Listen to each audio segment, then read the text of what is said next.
Yeah, I'm Matt Collins.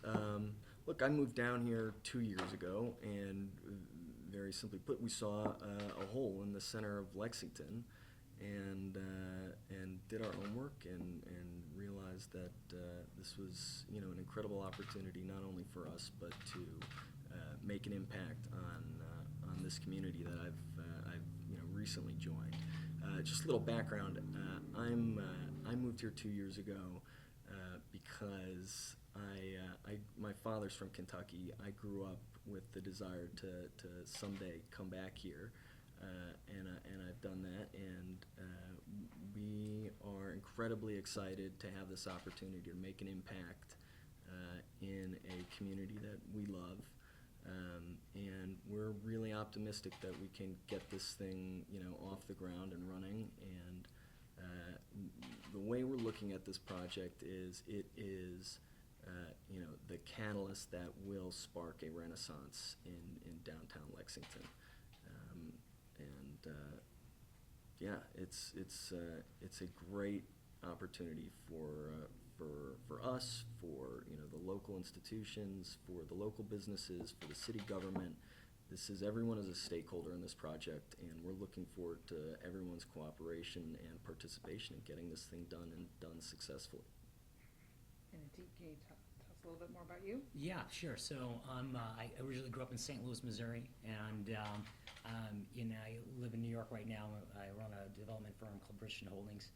We have development projects across the country, but this is by far the most exciting. And, the reason I'm here is because to be involved with a project that can really make a deep, long impact in a city and a community that has so much going for it it's a once-in-a-lifetime opportunity, and it's very exciting.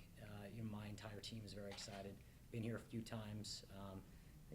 Maybe I'll move down here with Matt one day, but it's a great opportunity to really make an impact. And there's so much going on here in the city, and I think this is a real catalyst, and that's what makes it exciting. Obviously, this project's been stalled for 8 years. Can you talk a little bit more? You mentioned you've handled various projects, but what's your experience with real estate? And Sure. Can you give the public some confidence that this is going to go forward? Sure.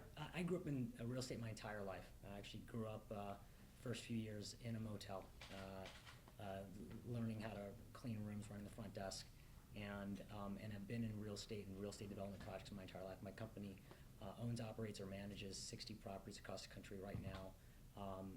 We have about a dozen development projects, 5 are which are in active development, 3 have active construction, and many of them are in complicated areas like Manhattan and Los Angeles, St. Louis, and so this isn't much different than development in those areas as well.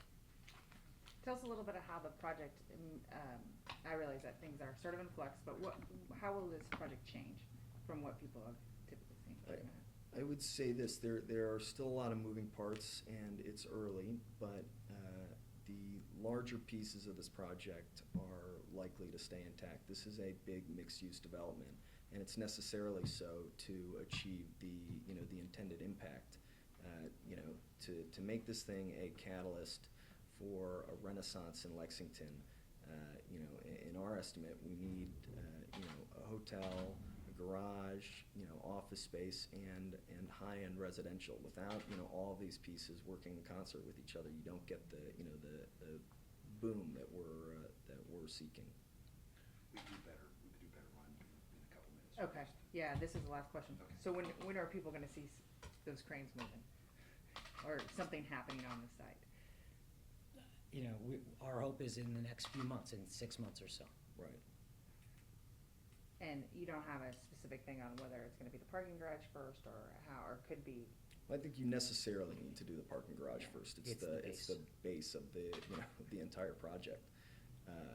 Literally, it's the base of the entire project. So I think just you have to do that first. All right, that is it. All right, thank you. You got any questions? Good. All right, thank you guys so much. Thank you Appreciate so it. much. Thank All you. right.